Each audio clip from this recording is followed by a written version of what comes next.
Welcome, everybody, to another episode of Life Chronicles and Deep Dives podcast. I'm here with Coach Cornelia, all the way in Romania, Hello, everybody, and welcome back. and my name is Coach Mika Ranjit, and I'm here in the United States.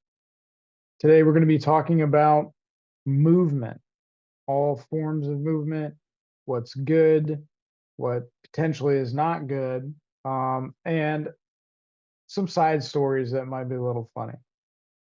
Mm, I hope you'll stay with us to the end. So for me, movement is something that has always been a part of my life.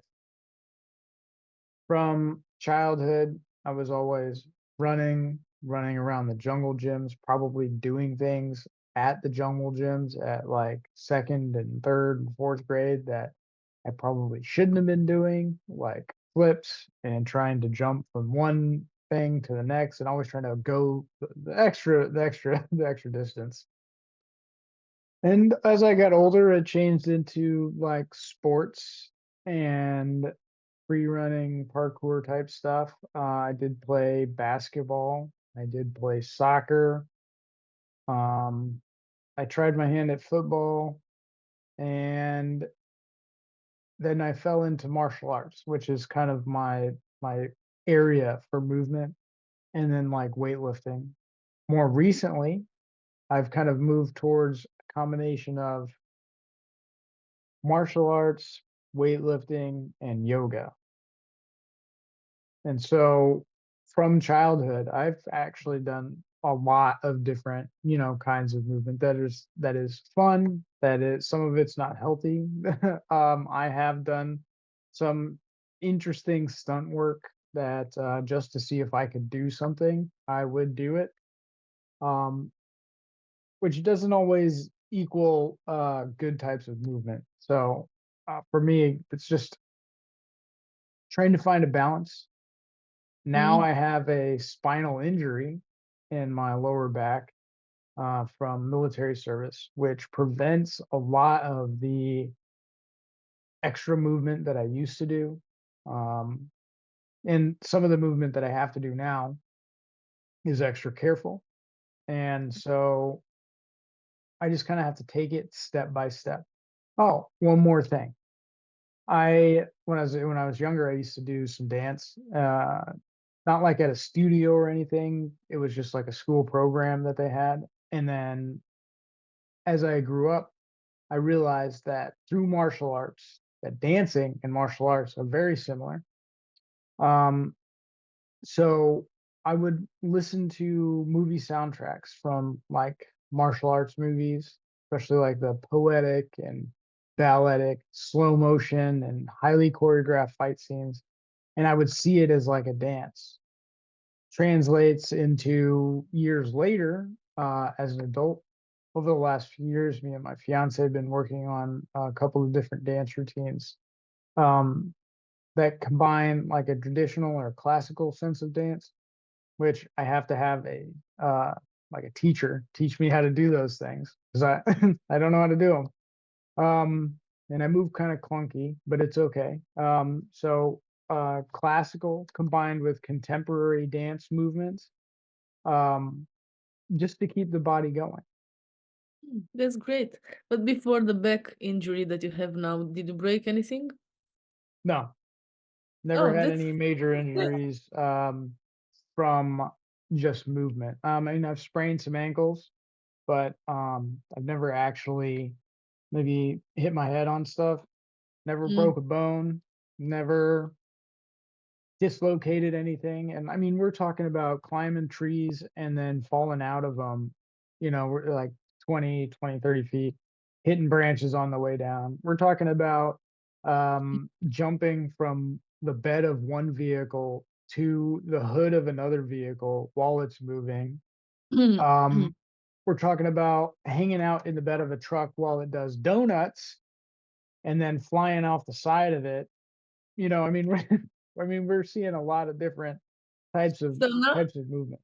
now I get what you're saying, that not all the movement is good. Yeah. not all the movement is Yeah. healthy. Yeah. I mean, but I see it and I'd want to do it, right? So like I wanted to try this jump from the bed of a truck in onto the front of this SUV, and it had like a brush guard or like a push cage on the front of it. So it had something for me to grab onto. I probably wouldn't have attempted if it didn't have something for me to grab onto. And so both vehicles locked into about 20 miles an hour. I jumped from the bed of the truck and landed on the hood of the SUV. Um, yeah, probably not the smartest thing I've ever done in my life, but I did want to try it. Now, with martial arts, and like parkour, I've been doing like I did parkour before I even knew it was a thing. So in grade school, this is part of the stuff that I was talking about not doing right. Probably the safest stuff in grade school.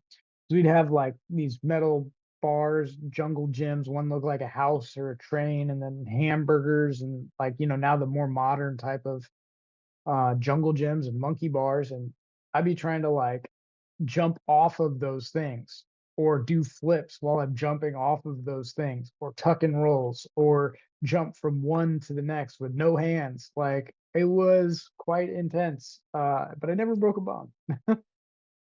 You're very lucky then. Yeah. I remember I used to first I started with gymnastics like probably every other girl. And I was outside trying to impress my friends on iron what's that called, like when you can do those gymnastic moves. It's like I don't know Like how on the it's called. bar, Yeah, the bar. exactly. Okay. And I was going round and round and round. I was keeping my knees around it and just going around. And they were counting 29, 30, 31, and so on. And then I fell down and just break my head really bad. And my grandma was coming over and she saw the blood and she thought that maybe my dad killed a chicken so we can eat it. Oh, So it was my blood. Yeah. right. So tell me about some of the, I mean, you did gymnastics. What else have you done so far? Like, let's talk about, let's see, I've kind of like laid out what I've done from Mm. childhood to now, from sports to martial arts to weightlifting and yoga. So, like, what kind of stuff have you done? Yeah, I started with gymnastics, and then I moved to handball, and I've done handball for as a professional athlete for many years. Then I moved into just running. I loved I was doing yoga at the same time, and I learned how to breathe, and I was never tired. I could run miles and miles and miles, and I was never tired. I remember running with some friends who were very good sport people, athletes. How is it? Athletes. Athletes, yeah.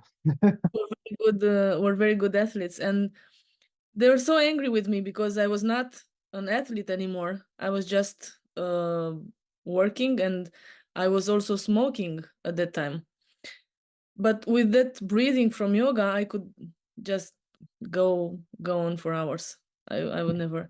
And then the work just took me from this path of sports.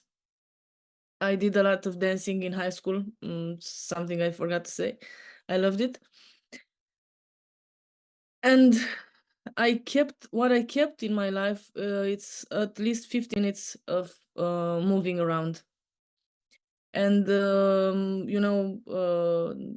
I told you about how I took those pills. I gained some weight, and then I tried to get into sports a little bit more so I can be in shape. So this is why I was very happy when you said that we should talk about it, because I wanted to share with the others the fact that I've been trying for a long time to find my niche, to find what's good for me now at this age and at this weight. Because when you open, for example, if you're looking for a gym, right?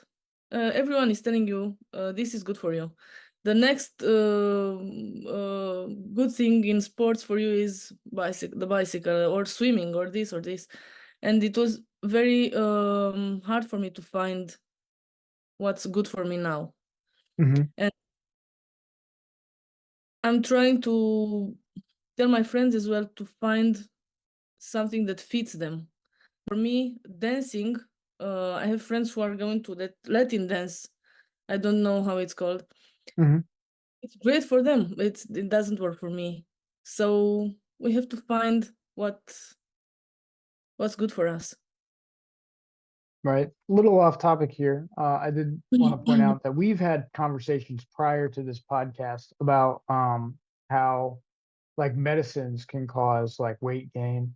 We didn't really Mm, touch on it much in the food podcast. I think I might have mentioned it just very briefly there. Like if you have hypothyroidism, I don't remember which one, but you can have one of those, or some medicines, some steroids, for some sicknesses, some cancers, some like life maintaining medicines mm, cause weight gain, which is unfortunate. But yeah. staying active and being able to keep moving is something that Cornelia has managed to do uh, for just 50 minutes. And as adults, right? So as children, we've got all this time, right? We go to school, we get a couple of recesses or breaks, and then you get out and you're in the playground, and then you get off school and you cram your homework, you get it all done. As you get older, the homework burden gets more, right? So you get in high school, you got more homework than you had in grade school. You get into college, you got more homework than you had in you know high school. So you've got this increase in workload. So you've got less and less time, right? But then you're also working as you leave high school and into college, and then that into adulthood, you're working. You've got these degrees. You've got to pay bills. I mean, so it takes away, and it so getting 50 minutes, excuse me, getting 15 minutes a day is actually pretty good. Mm. Yeah, it was very important for me because my medication was for anxiety, so I couldn't. I usually y- managed to manage it myself, but Mhm, that moment I just couldn't. So they decided to put me on some medication, and being an athlete for many years, it was very hard for me to gain this weight. But I have decided, even and it's very hard to get the weight down back down, very mhm, hard. But I decided at least to be in shape, so I won't breathe hard if I'm climbing some stairs or having some, I don't know, a little run and so on. Although it still happens, it's very hard for me to climb many stairs. I can climb 10, but if it's more than 10, it's still hard, even though I'm mhm. trying to be active and do this m- minutes of sports every day. Right. That's like the hard part is like finding that balance because like most people we just said that like you've got the workload built into their daily life. You combine something else on top of that. It's important to keep that movement a priority because as I've noticed, doing yoga, right? So instead, I prioritize weightlifting for the longest time. And then as my back injury from service got worse, my ability to move in those patterns changed. Mm, So I had to figure out a way to tweak it or find something different that I could do. So I actually transitioned more to, and I mean, I lift weights still. I do what I can. And because of the back injury, I've transitioned more into being able to be mobile. So, like, spine mobility, hip mobility, shoulder mobility. mm, I combine that with, my weightlifting protocol or my programs, and then mix it with yoga and martial arts that I can do. And I try to make sure that I'm staying active, trying to stay active at least 3 days a week. And if I'm not running, I'm walking, I'm rowing, I'm using the Stairmaster. Um, I do like to run. I usually only run when it's hot, and it seems kind of counterintuitive. Some people mm. like to run when it's cold. Yeah, I like to that's what run when it's like me. 120 Yeah. degrees outside. Yeah, that's interesting. I don't like to run, but I like to walk. And my favorite sports, this that I'm doing every day, it's like it's a fast walking with a Mhm, lot of moves, like knees, and you move all of your body, and you move all of the muscles. Because I remember my grandma trying to stay in shape as well, but they didn't have these programs they could follow, and she kept going to the walls and trying to put her hand as high as possible. And she mhm, was telling me about the muscles in the back, how important they are, and now I can feel it because I have also because I lifted some furniture with my husband, so I got a back injury. And this is how I found out that you cannot do any move while you have this kind of problems, or you can even create some problems with some moves. mhm, And going into physiotherapy, they told me which moves I should do, which ones are good for me, and which ones are not good for me. mhm. So you can even get paralyzed if you don't make the right moves. It's very important. Absolutely. I mean, it can cause nerve damage, nerve pinches, disc bulge, disc rupture. Um, so like when I look at working out now, because like I do personal training and I do teach yoga. When I'm doing those things, I'm very conscious about how I'm moving. So like what exercise I'm doing, I'm very conscious about what form. I'm staying with a very particular form. Some of my stuff is modified because of my back injury, but I am staying within a very particular form. In yoga, I'm really focusing. I do like breath to movement. I like the vinyasas, but I also like um, holding a pose Mm. and just really trying to get into it. So like that's like one of my favorite parts about doing yoga is like, I like the movement, getting warmed up into each particular sequence, but I really like taking the time in each asana, each pose, and to really try to twist or reach or extend or just feeling the muscle fibers and that like expanding while also I'm still breathing. I'm not breathing. I'm not holding my breath the entire time, right? And I really like to feel that stretch. And honestly, when I went to the doctor and they were like, if you hadn't been doing yoga, you would not be moving as well as you are now. So by doing that, I've actually extended the longevity of, uh, like what I can do. Yeah, I loved. Unfortunately, I'm only doing breathing now. My favorite pose from yoga, I cannot do it anymore because of the gain of the weight, and it's so upsetting for me. And I love that pose because you could empty your lungs, uh, and it it just appears a state of something. I don't know how to describe it. And I was kept saying a mantra, a very nice mantra. It was amazing. I cannot do it anymore, unfortunately, but I keep doing the breathing exercises, which are very important for our lungs, especially Mhm, with the COVID. When COVID started, I restarted the lung exercises. mhm. That's good. A lot of strength into the lungs, a lot of air into the lungs, connects you with outside. Now I've talked about my like weightlifting and like a little bit of yoga. Let's talk about a little bit of martial arts here. When I was younger, right? I I wanted to be an action movie choreographer. So I've actually done several short films. Um, I mean short films. So fight sequences that I've choreographed myself. And I've That's worked great. with a couple other people. Yeah, I mean they're very small, they're very short.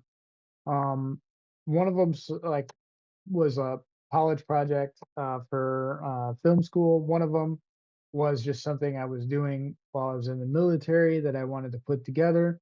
And I'm working on an additional one right now. But I always wanted to be a movement choreographer, which is brings us back to dance and martial arts. Dance and martial arts go hand in hand.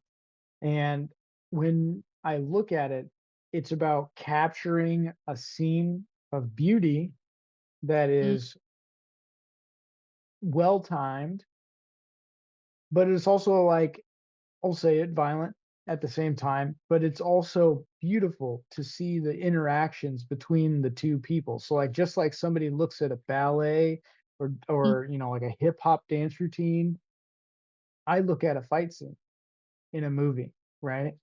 So when I was younger, I would always try to emulate the moves that I would see in movies, whether they were like jump kicking, triple kicking, whether they were like running off of walls, climbing stuff, or falling off of stuff. I was always trying to do those things the same as they were doing in the movie.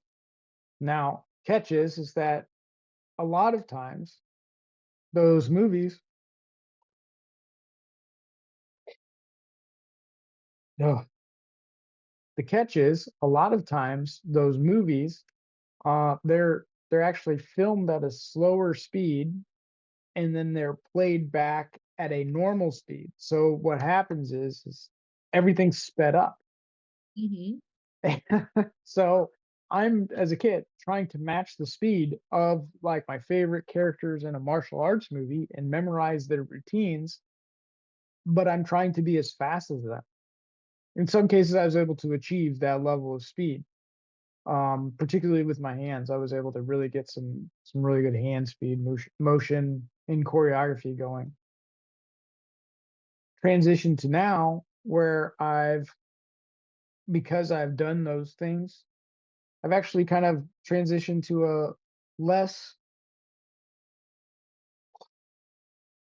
uh, I've transitioned to a less uh acrobatic style of fighting and more to a grounded and necessary style of fighting. So, or martial arts. So, like, I pull from many different styles that I've learned and practiced, whether it be Tai Chi, what if it was popular in a movie, I was trying to practice it. Tai Chi, Wing Chun, Muay Thai, right?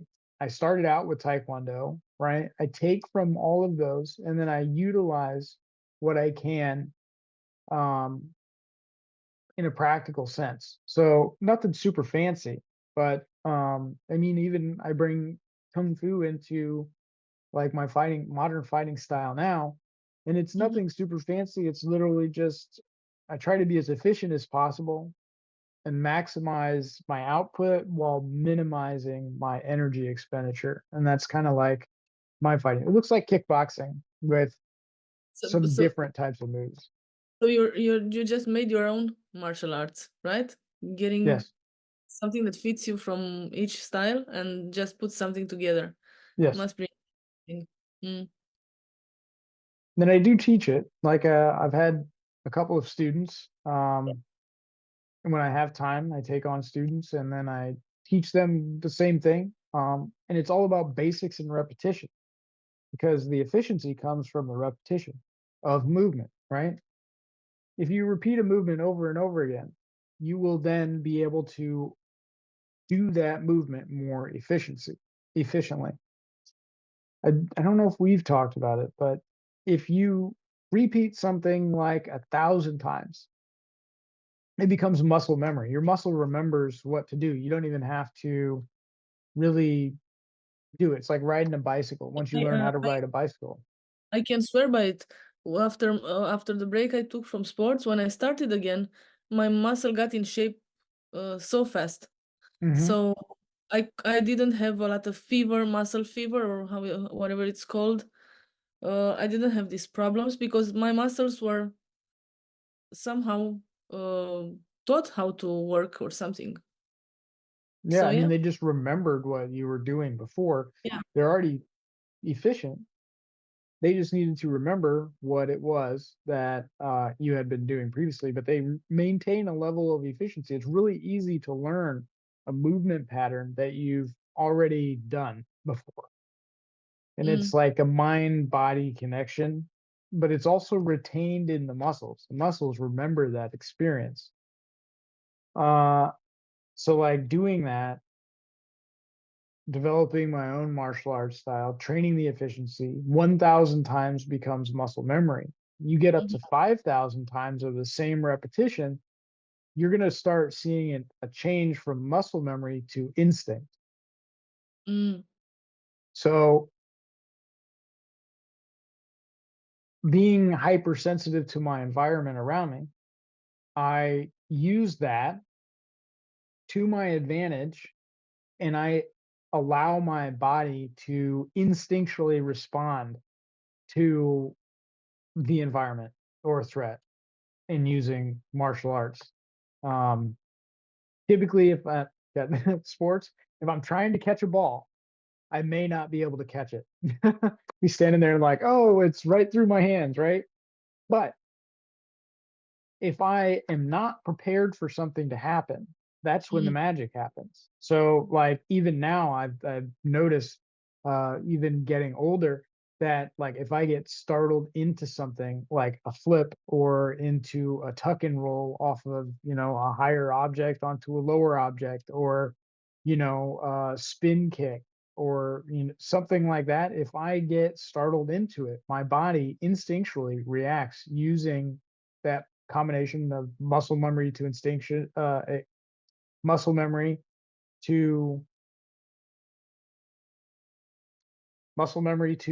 instinct, mind body connection. My body will just react to that. That's very interesting. I remember us talking about you as a nutritionist, and I was thinking that maybe, I mean, not maybe, for sure, food goes hand in hand with movement. So, as a personal trainer, if someone comes to you and says, "I want to learn how to eat healthy," I guess you are talking about movement as well. And I wanted to ask you if, let's say, someone who's having a sedentary life and decides to change their lives, and they're coming to you, um, what are the chances That's a good to get? question.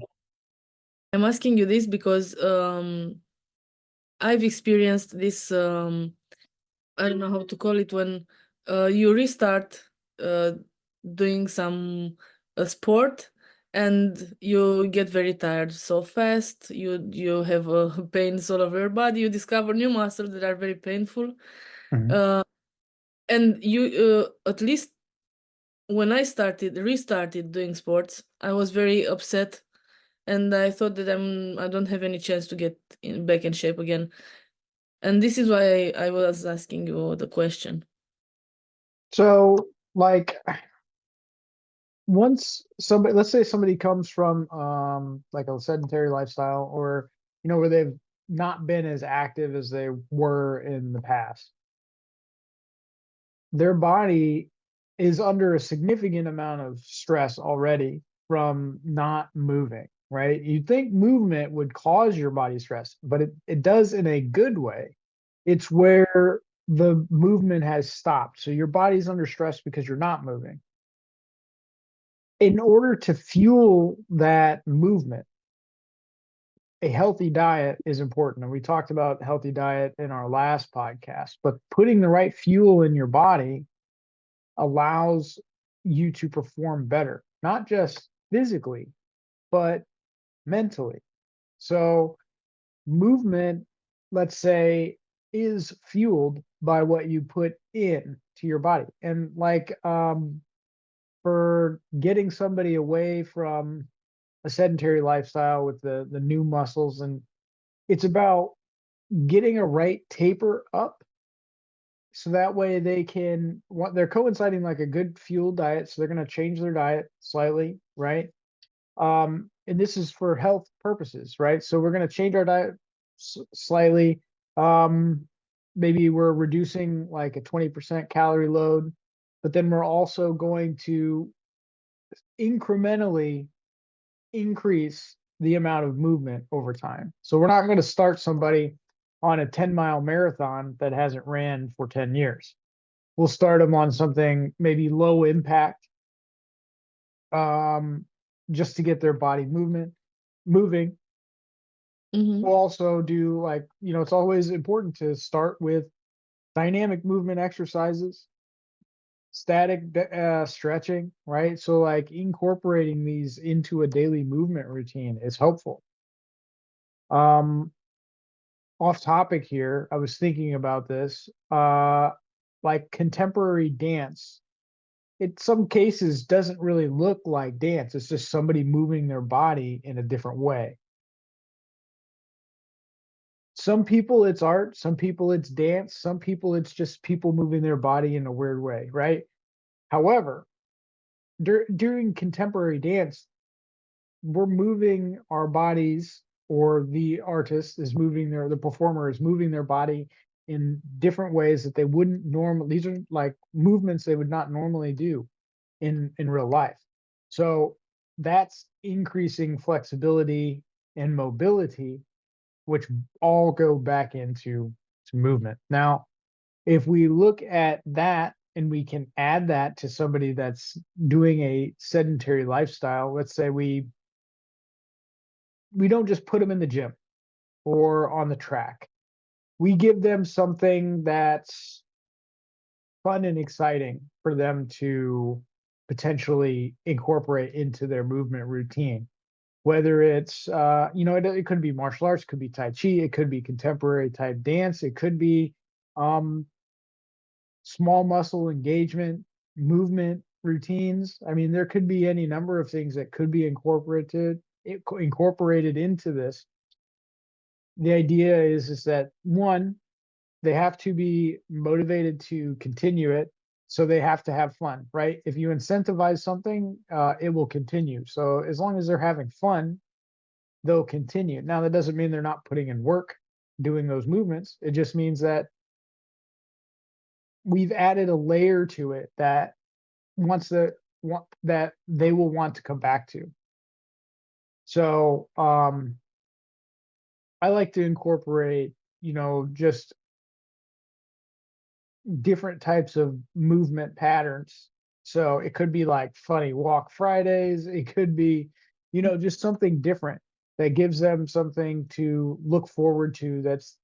It's not just, they're not just working out with me, right? They're getting something more out of it. And it could be, they're having a little bit of playtime, but the playtime is, and I say playtime not in a kid's way. They're having like a movement playtime where they're Yeah. exploring their bodies, exploring the limits in the reaches of their body, and then like trying to like push that just a little bit more, right? Maybe they're trying to do like windmill kicks on the ground and they're just trying to like just spin there on the ground. Maybe they're trying to, like break dancing, right? Maybe they're trying to incorporate break dancing. Maybe they're trying to incorporate, you know, the very slow, methodical Tai Chi. Maybe we do just some really off the wall movement patterns. Like, so like people that play zombies in movies, or people that play like characters um, that move weird, those are all people or that are motion capped, even if they're CGI, like doing these weird movements. So like if we can incorporate that into a workout, you're incentivizing the individual to move their body in a different way, not just deadlift, bench press, squat, curl, whatever. How about someone who is obese? So the way I look at it is that each body has its own limitation to push, right? So once I establish what the client wants, where they want to go, then I just help them get there, right? So it's about motivation, it's about support, it's about Mm, pushing the client, but it's also about finding something they can do, right? So if I present a movement pattern to somebody that they can't perform, that's not incentivizing it, right? That's actually like diminishing their mm. desire, because they'll get sad, they'll get This, disappointed, they'll get discouraged from doing that because they can't actually do it, rather than mhm. finding a way to, we talked about this before, taking a goal, breaking it down into smaller goals. So we'll figure out a way to maybe just take something, they're here, we'll get them right here, and then we'll put another little bit. Maybe it's not the same size. Maybe it's a little bit bigger. Maybe they get a little bit more.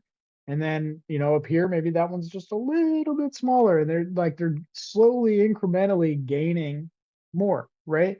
You can push the body to be more flexible. There are some limitations in terms of like bones and bone placement and joints and stuff like that. But typically, what I found is that if somebody is willing to do the work to continue those movement patterns, they'll slowly over time through consistency gain uh, what they're looking for.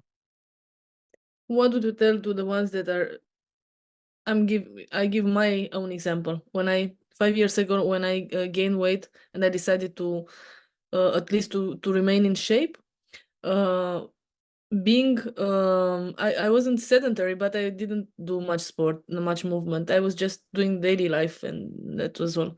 So the first times I started, in 5 minutes I lost my breath. I just couldn't do it anymore, and I got so discouraged. I said I'm sure I cannot do it again, and so on. And then I realized that day by day you can get better. So what are you telling to the ones that are deciding to quit because they think that they won't make it? So it's more about encouragement. So I like if they're like, I'm not going to make it, what I try to explain is that nothing lasts forever. So they're not going to be stuck in this doing this movement forever, right? But as they keep doing it, right? I'll say, look, if you do 5 minutes today, and then tomorrow you do 5 minutes and 1 second, you've Mm, gained a second of that time, right? As you get further away from that initial 5 minutes, that initial 5 minutes is going to feel easy to you, sure. right? So we that's how I explain it. I was like, we need to make sure that we're encouraging progress rather than putting somebody down, right? So we don't want to say like, oh, okay, yeah, you're not going to get there. Like I'm just, like, come on, like, you gotta get. No, it's more of like a consistency with motivation. So I've had clients before that they progress slower than others, right? So their progress is kind of just moving along, right?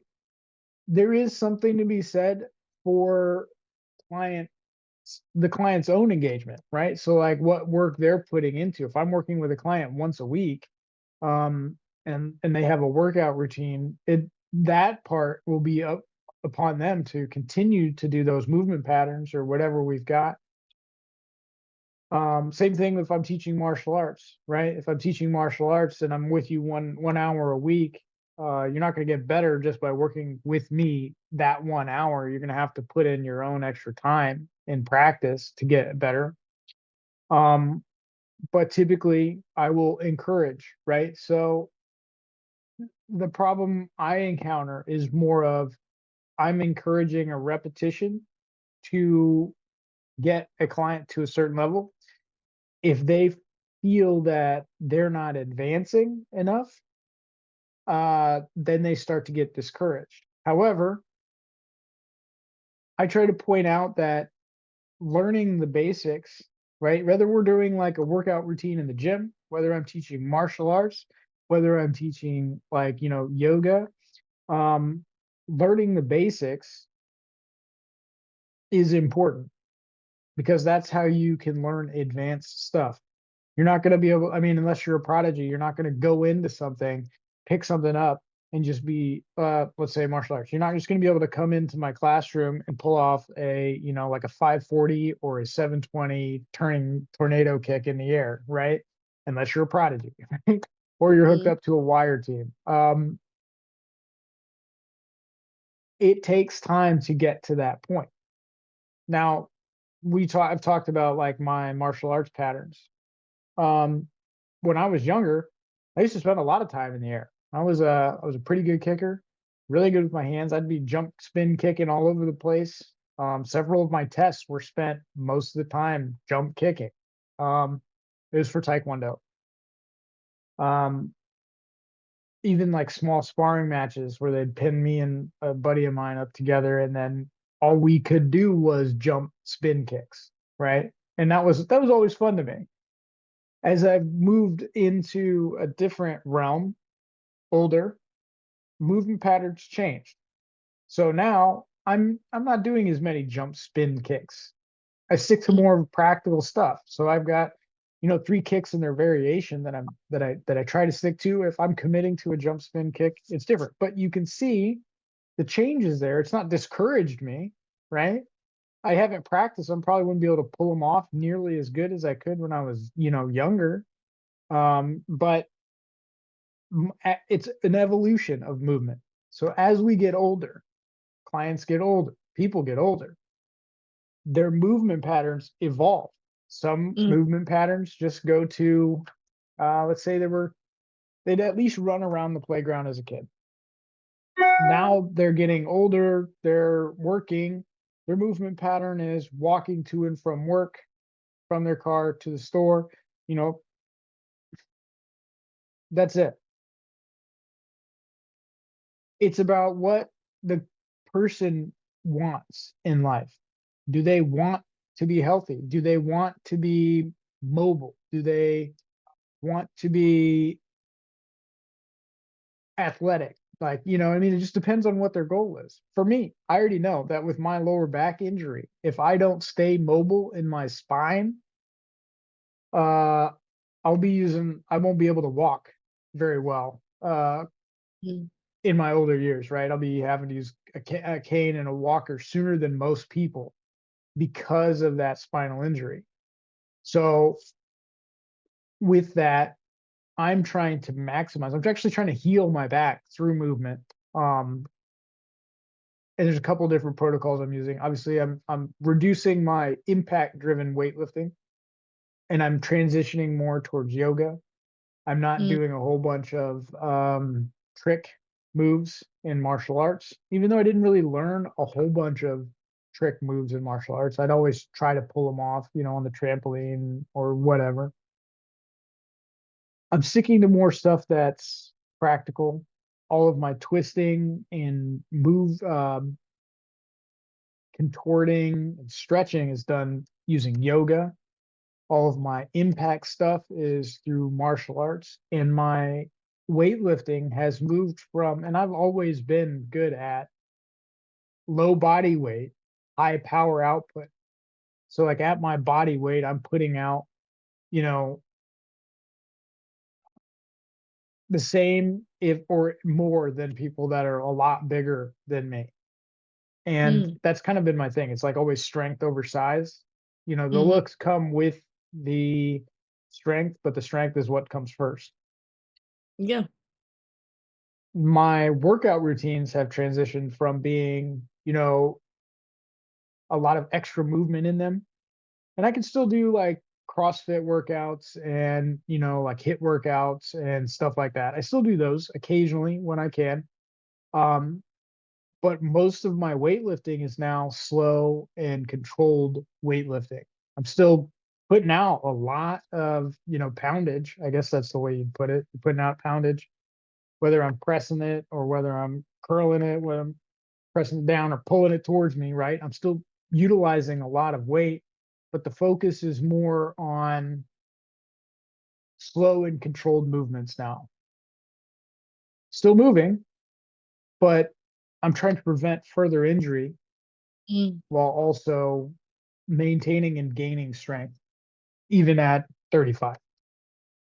Yeah. What you're saying is very important. It's so important. At least for me, it was so important to accept my new limits, to rebound and see what I can do next, to find my own kind of sports. For example, I couldn't go on those bicycles where that crazy man is yelling at you, go faster or whatever he's saying, and he's Mhm. counting. And I would go, I would be so scared. Probably I would faint there. But I found something that that fits me. I've been to a sand marathon with my daughter in the weekend, when I was doing handball, I had two trainings of 2 hours twice a day on the beach in the summertime, and I could run on the sand all day long. And right now, I thought I'm gonna die. This is where I'm dying. Today I'm dying because it just walking or running on sand just doesn't fit me anymore. So Mhm. it's so, for me at least, it was so important to accept that this is who I am right now, but I still have to remain in shape and just find something else that fits me, that can help me with my back injury and so on. Mhm. That's definitely a good point. I think it's definitely important for people to recognize their limitations, especially when there's an injury involved, um, and accept those things about themselves, right? We can, like, I'm always sitting there, I'm like, my back, it's always like, holding me up, and like, even, and I have to really kind of dive into myself and remember that this is where I'm at now, Hmm. but what I can still do, right? So like there are things that I can do now that I couldn't do before.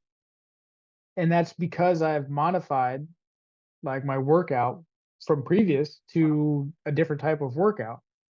Things that I didn't necessarily think that I was going to want to have younger, I'm wanting now. And I think it's definitely important to learn that acceptance of where we're at in our own life. And that's not to say that if we were to try to do something, let's say you say run on sand. I don't think I would like to run on sand now either. But It's very.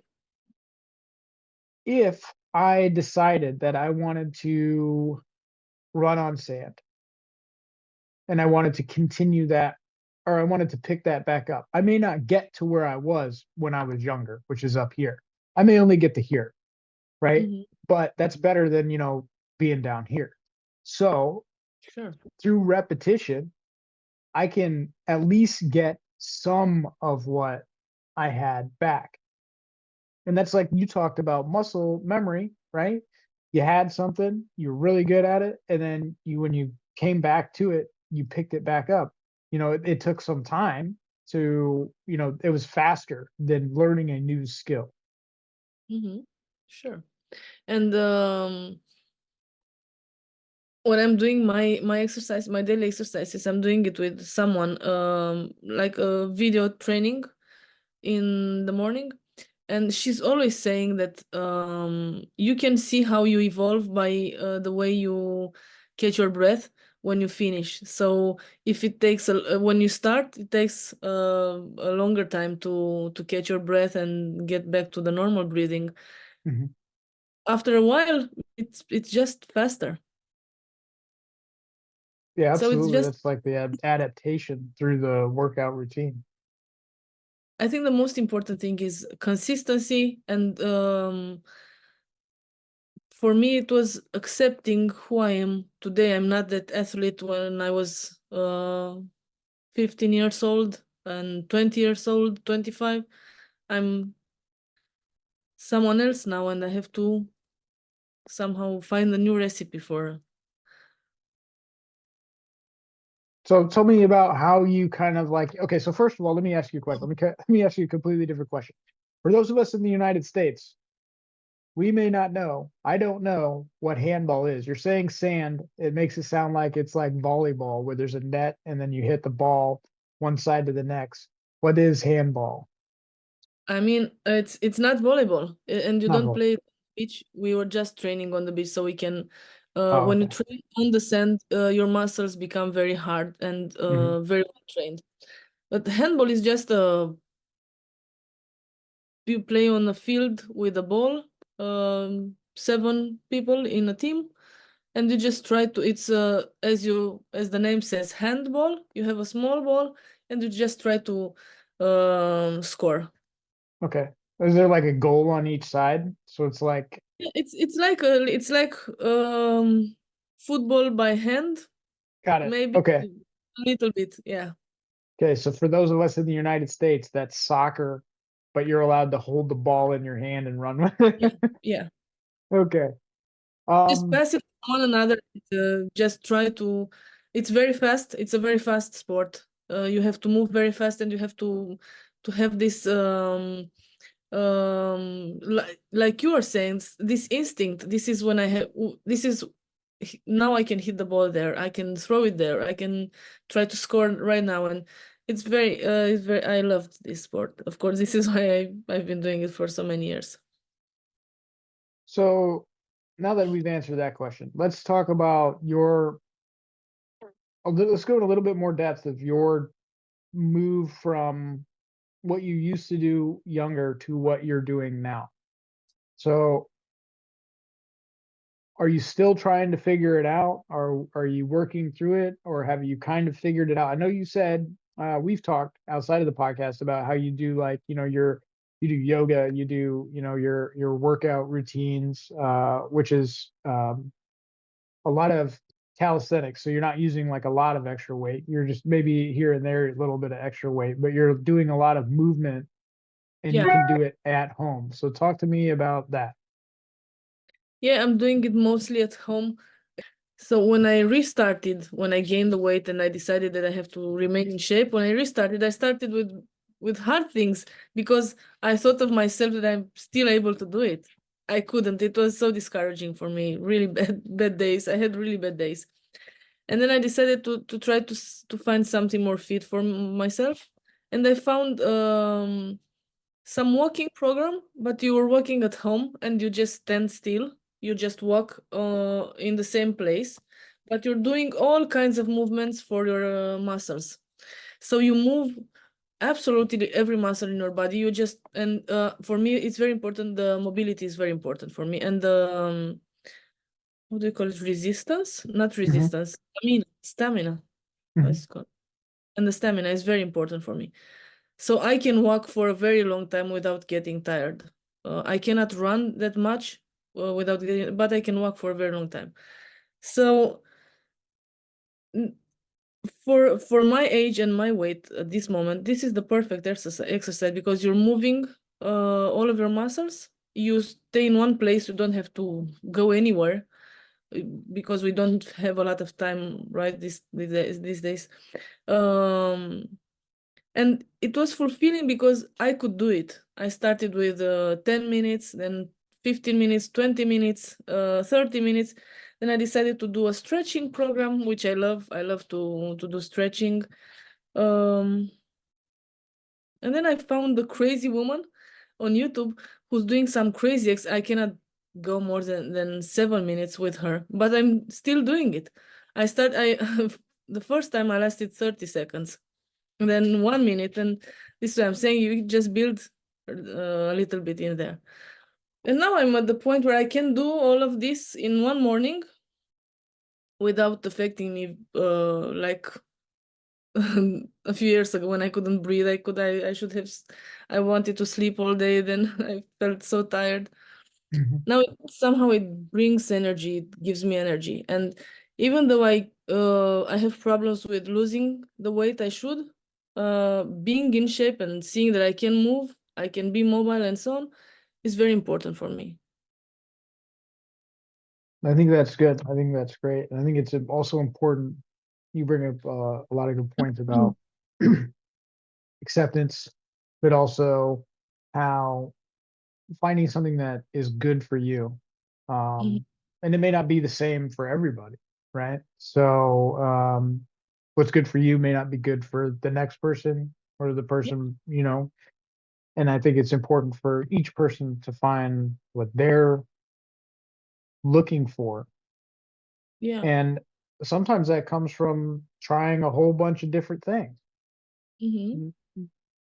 Rarely will you go out into the world and pick one thing and stick with it, or stay just doing that one thing.